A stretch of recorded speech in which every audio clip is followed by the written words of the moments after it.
Welcome to the second podcast of Liverpool Rumours, starring myself, Benny Baller, and Ed001. We are going to be discussing the Liverpool-Bournemouth game and also revealing Harry Scouser, hashtag European Glory, hashtag home fan, his real identity. So, without much further ado, Ed01, what do we think of the game? Well, the result was good, but the game itself, disappointing. Extremely disappointing. It was a snooze fest, really, at the end of the day. If it hadn't been Liverpool playing, I think I'd have probably fallen asleep in front of it. I mean, it just was not really a lot to talk about, was there, as in terms of like quality play. A couple of nice flicks by Coutinho and Benteke working together. Really, I'm struggling to think of anything else that was real decent quality. Maybe a run or two by Moreno when he came on. Yeah, he looked lively, But didn't he, when he come on? yeah, I mean, he did.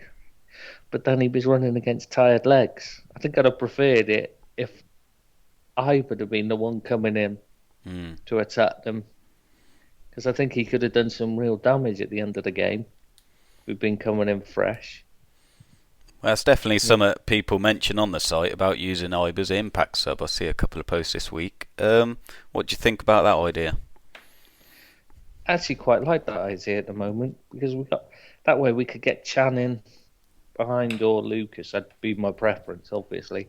But you get somebody in behind Milner and Henderson and not have to do without one of those two because obviously neither of them are going to be dropped.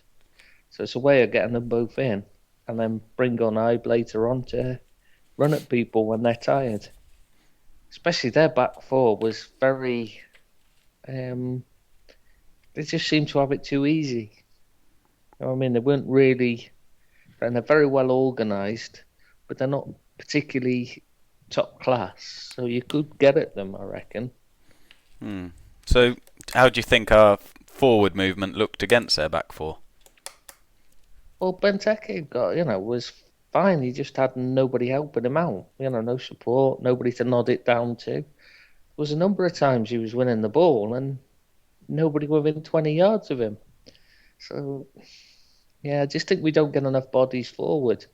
I mean, you've got Henderson and Milner, who normally you'd expect to be getting forward and helping out the striker, Benteke in this case, but both of them were shackled by the system we were using.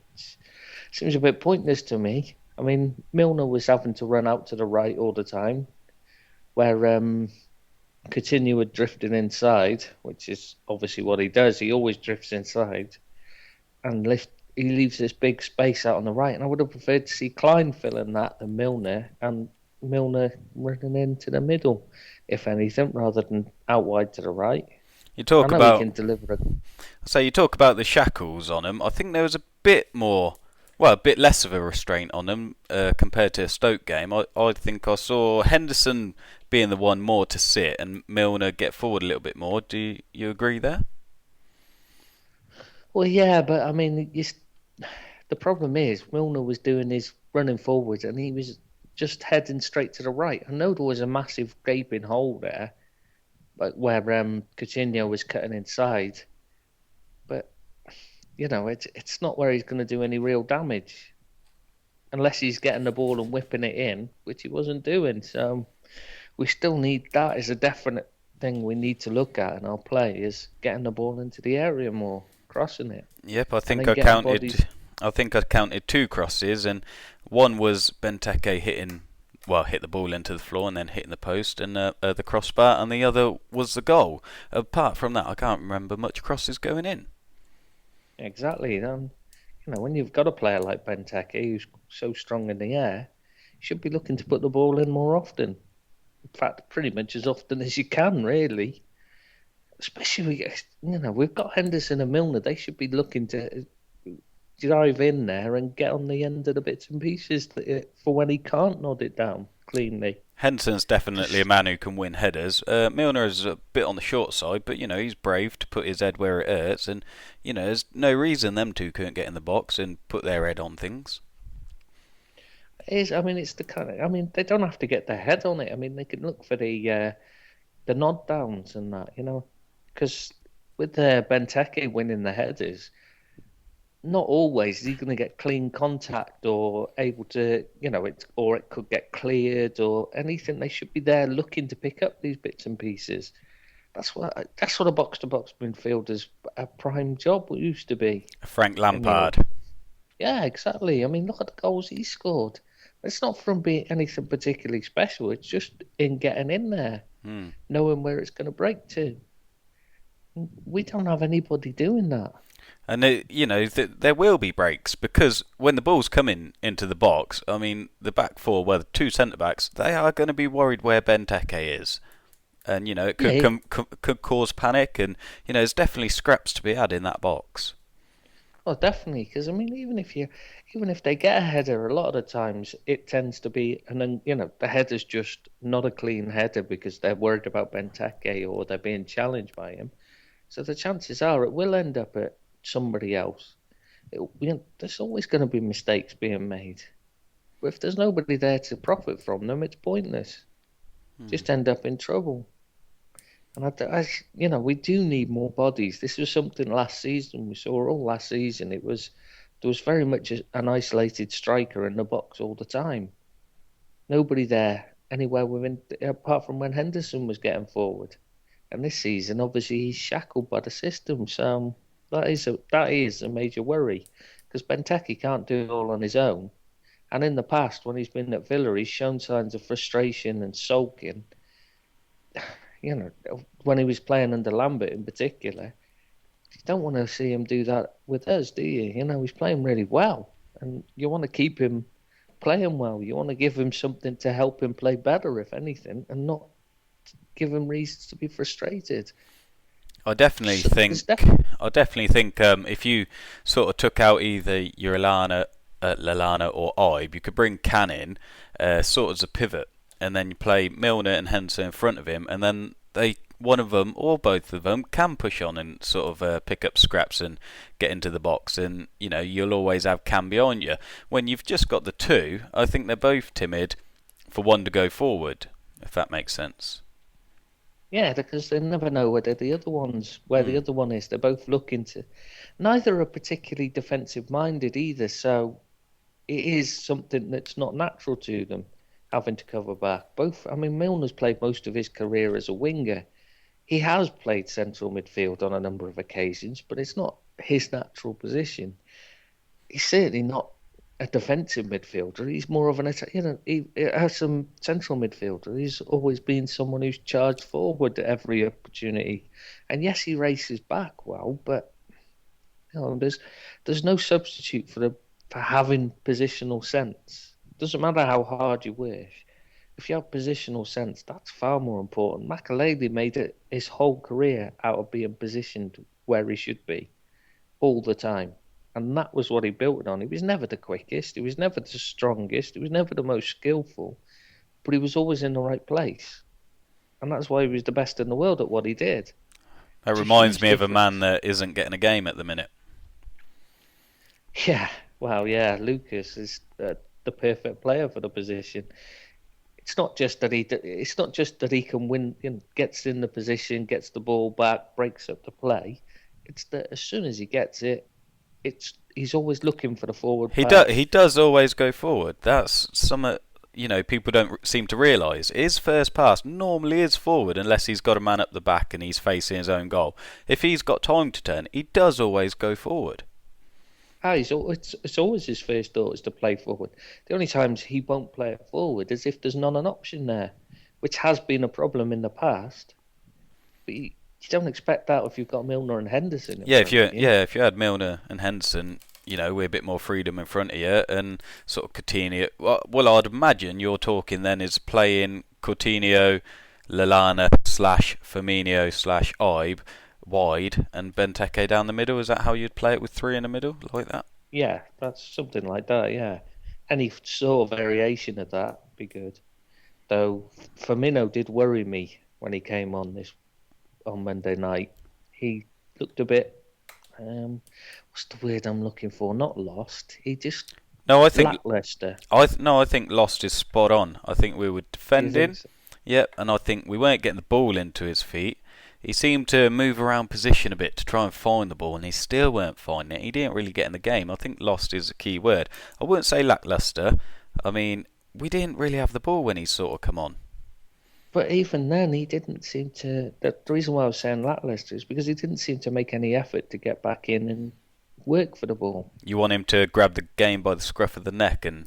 Yeah, I want him to go and if the ball's within 5 yards of him, there was at one point you could hear the crowd getting on his back because he was stood. I mean, he was what, 3, 4, maybe 5 yards at the most away from a player in possession, and made no attempt to put him under any pressure at all.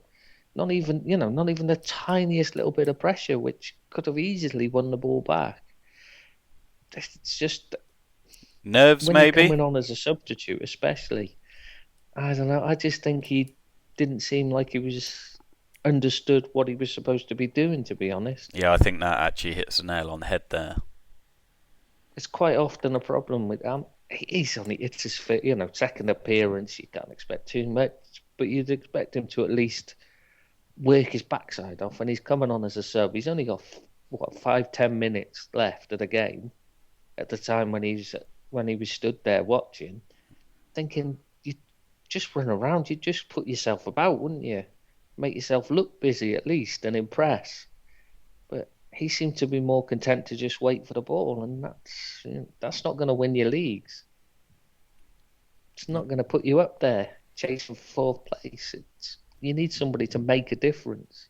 Coutinho does that. I've seen him play central midfield, and at times you were thinking, Jesus, who's that dog of war there throwing himself into challenges? And he's flying in, and you're thinking, that's Coutinho. No.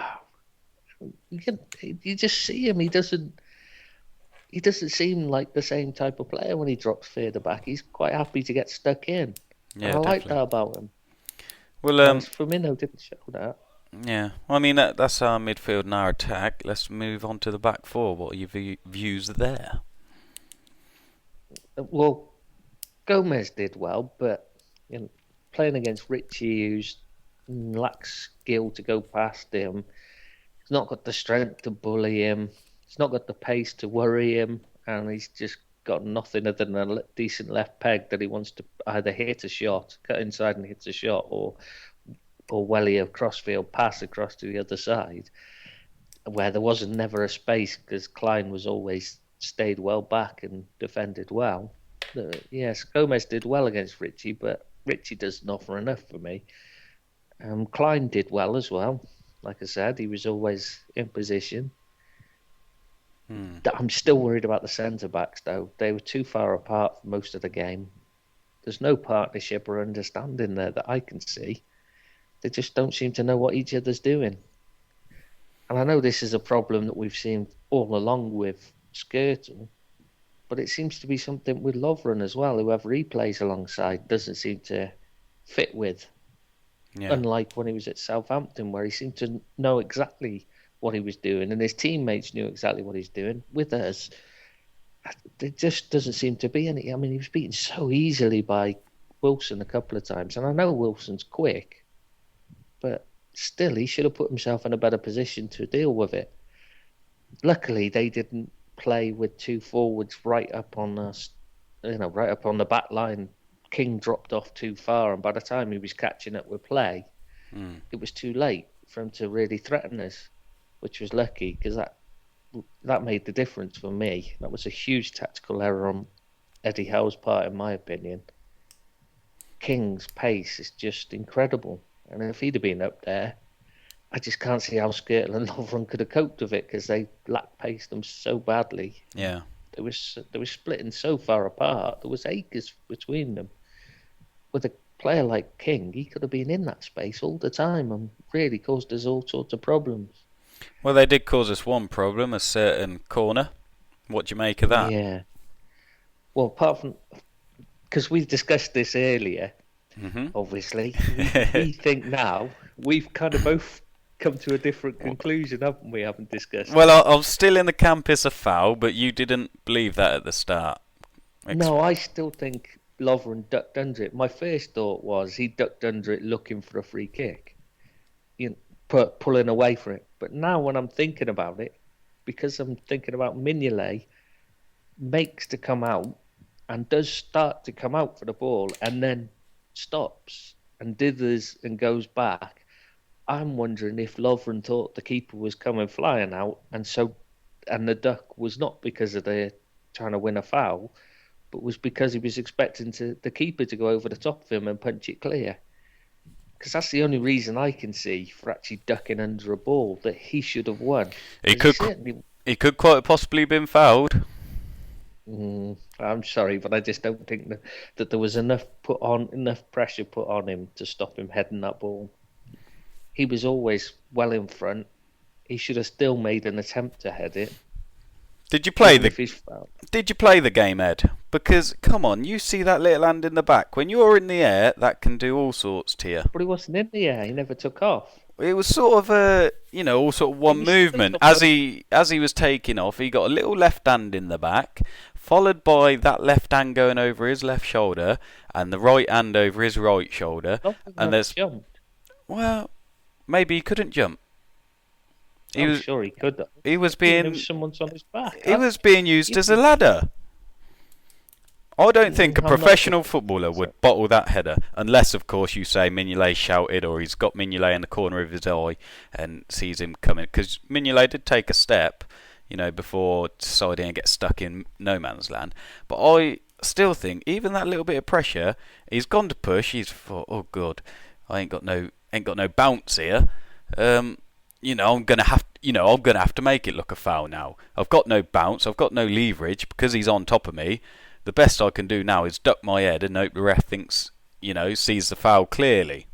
I would still hope that a centre back would do what they're taught to do as a defender, and that is, even if he's doing that, he should have pushed himself against the attacker. Make it hard as possible. Yeah.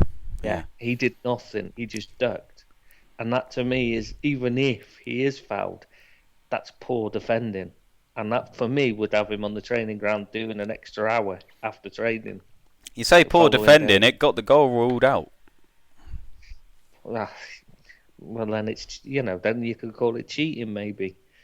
But it's certainly not good defending, is it? Or, how many times will you see those given? Well, just thinking, he can't get up.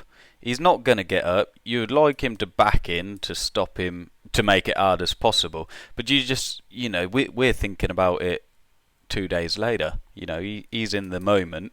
He's got to think, it's like if someone flicks a player, they go hold in their face. They try to show the referee there's been a foul, and I think that's the decision he made. Defender, your first thought is, you should clear the ball, get the ball away, then you complain.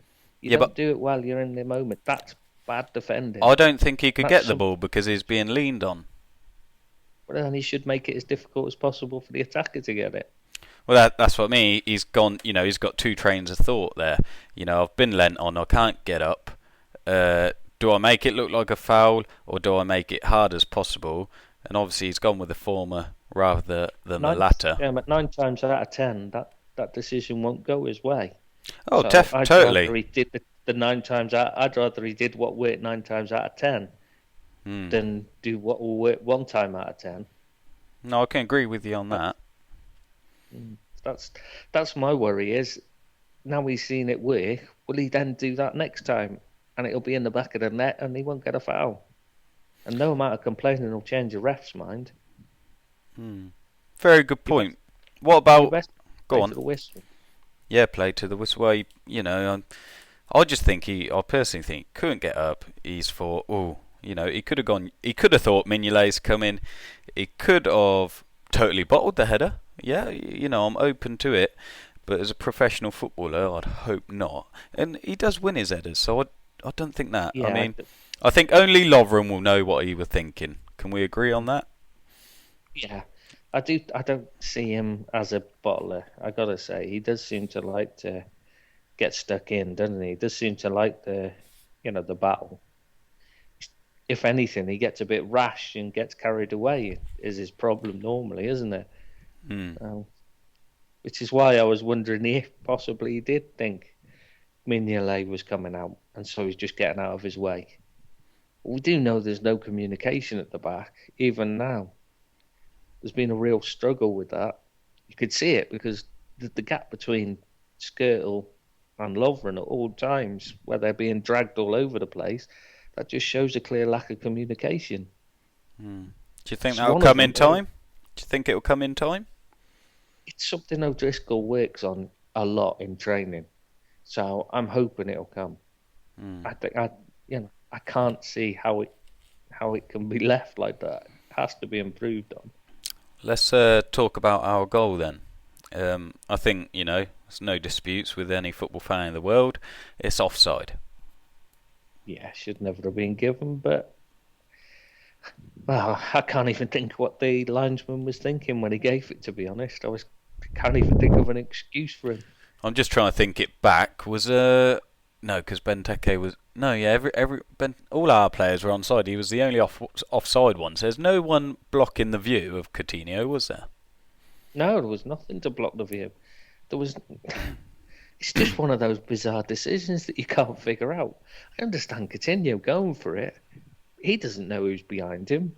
You've just got to go and try and score and then worry about it afterwards, don't you? Then you have a look and see, was I offside afterwards? And, wow, the linesman just had a mare. And the officials were poor, to be fair, though, all night. I did feel a bit of bias towards Liverpool in the first half. I think he realised it. I think he went and tried to help Bournemouth a bit in the second half. And, a bit later on, I mean, there was some foul. I remember a Bournemouth player, he got a yellow card. He was chasing back and he simply shoulder barged Coutinho off the ball and got booked for it. I thought, what, why? He didn't. I thought, I was watching the game with my brother and I said, maybe put an arm round him and give him a tug. It showed the replay. No, it was just a square shoulder barge. He was quicker and stronger than Coutinho, and the refs booked him. Yeah, there was some strange decisions in that game, it must be said. You can see why smaller club fans get annoyed, because there does seem to be a definite bias for referees and officials towards the bigger clubs. And it is a shame because it wasn't... They have enough trouble keeping without having the money. They need all the help they can get. It's kind of spoils it for me. Though, on the other hand, you're glad to pick up 3 points, aren't you? So, well, that's it. It's 6 out of 6, and we're up there in top 4 as it is. So they're played a bit better. Yeah, played a little bit better. That's a positive. A bit more game time for Can, Firmino. That's positive. I disagreed with the team selection. I was hoping Can would start. But you see, we can now imagine that team will be the team that plays next Monday against Arsenal, can't we? Well, Hendo's injury might be keep him out. Oh, yeah. How do you have any inside info on that? What's happened there? Last I heard, they were waiting for a scan, so they won't know tonight or tomorrow. Probably most likely before we'll find out anything on that. But there's a good chance he might not be playing. So next you're going to tell everyone that we've put a bid in for Kovacic now. No. Chan worried me though when he came on.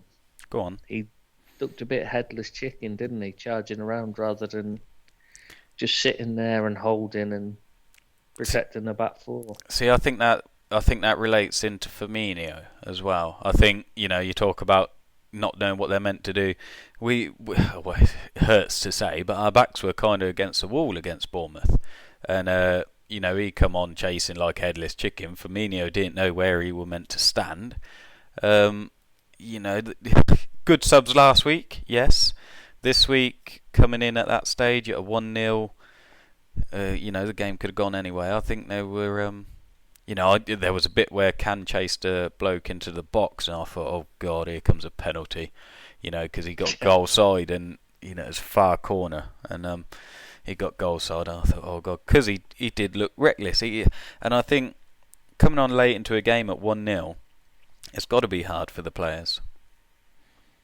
It's especially hard for a player like Chan, who's trying to impress and in a defensive position and against a team that are causing us problems. Yeah, I'm not going to stress too much about his performance. He should have been in for the start if he's going to play, really. I think that's when he needs to be. I think he's a I don't kind of think player it that suits him. he's a bit like a steam engine. He needs to get up and go. And I think as a substitute, I don't like it. I want to see him from the start grow into a game and find his feet. Yeah, I think so as well. That's a really good way of describing it. Even when he runs, he's like a steam engine. He's not quick, and then it just suddenly he's quick. It's like it's just like it's slow build up rather than just rapid acceleration. He's like a bogged down fifth gear. You just got to wait until you pick up the speed, and yeah, that's exactly it. It's really strange to watch. But he glides a bit as well when he's going. I'll call him slow, Emre Can't. When he's trying to get going. He's an odd character. He could be something special, though. Could be something special in the future, him. But he needs to be starting, not coming on as a substitute. Especially at his age now. I think, now's the time he's to learn his trade. He's had his break in season, played out of position. I think, give him some starts in there. If it don't work out and he's got to go next summer, hopefully not. Hopefully it all works out. But, another year transition, whatnot. But at least he'll have a bit of market value. I mean, there's no point in him doing these 20-minute cameos and then selling them for $4.5 million. Yeah, exactly. It's the wrong way to do it. You need them from the start. They need to learn. He's only a young lad, but he's played for some big clubs, so he should have some experience there to start with. So all he needs is to gain more experience. He's certainly got the ability. We've seen that. Definitely. It's just not played in the right position so far. I'm still not convinced he's quite suited to a defensive midfield role, but he needs to play it to learn it. I mean, Lucas wasn't very good at it when he first came in. Well, he come in as a cam, didn't he? Yeah, he was just attacking midfield, one of the top goal scorers as well, wasn't he? Didn't he get a young player of the Copa America? Yeah, something like that. But then again, so did Quartes, and look what happened there. But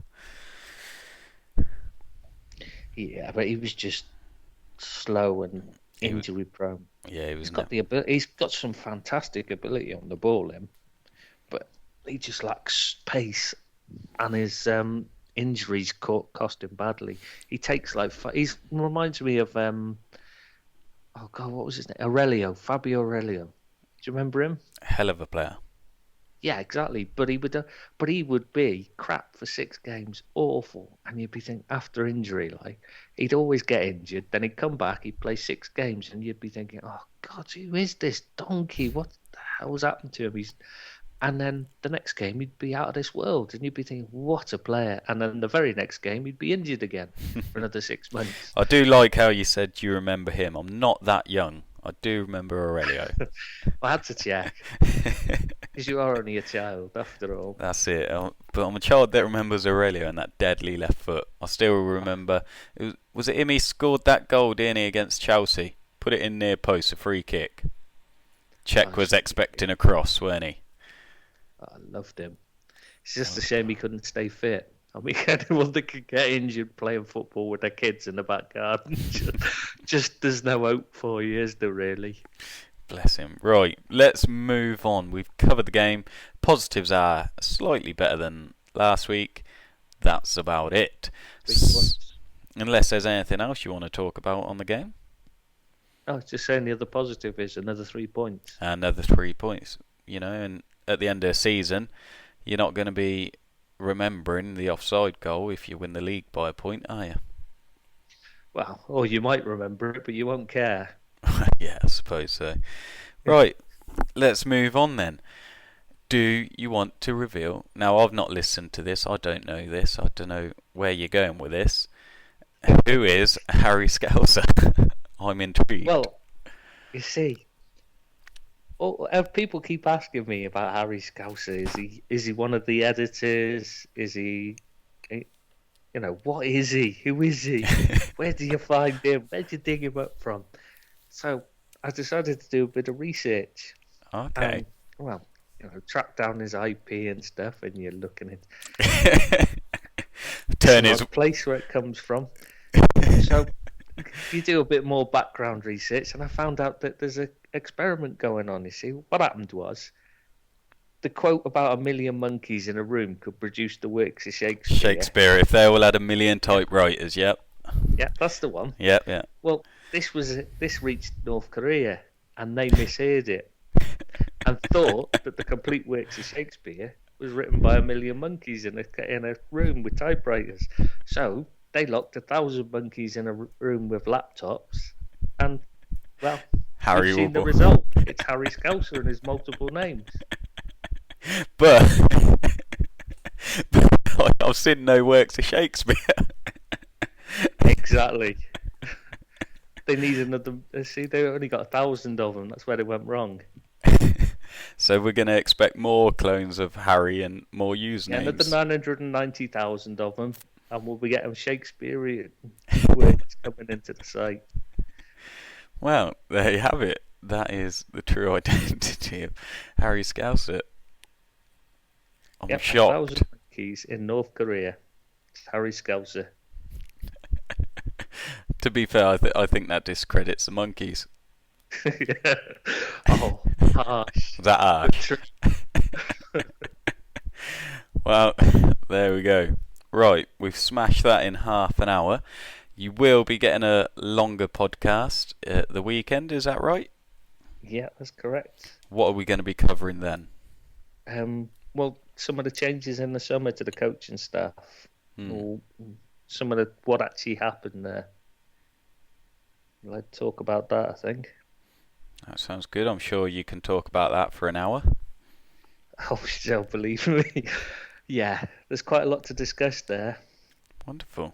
And everyone else, keep your subjects coming in that you want to hear Ed01 talk about. Is there is there any rumours, ingoings, outgoings? We know inside information. Just Sacco still up for still people in for Sacco trying to get him looking to go. There's Lucas. There's a few offers on the table for him, but hopefully we won't take because there's not enough. West Ham are the latest to be looking at him.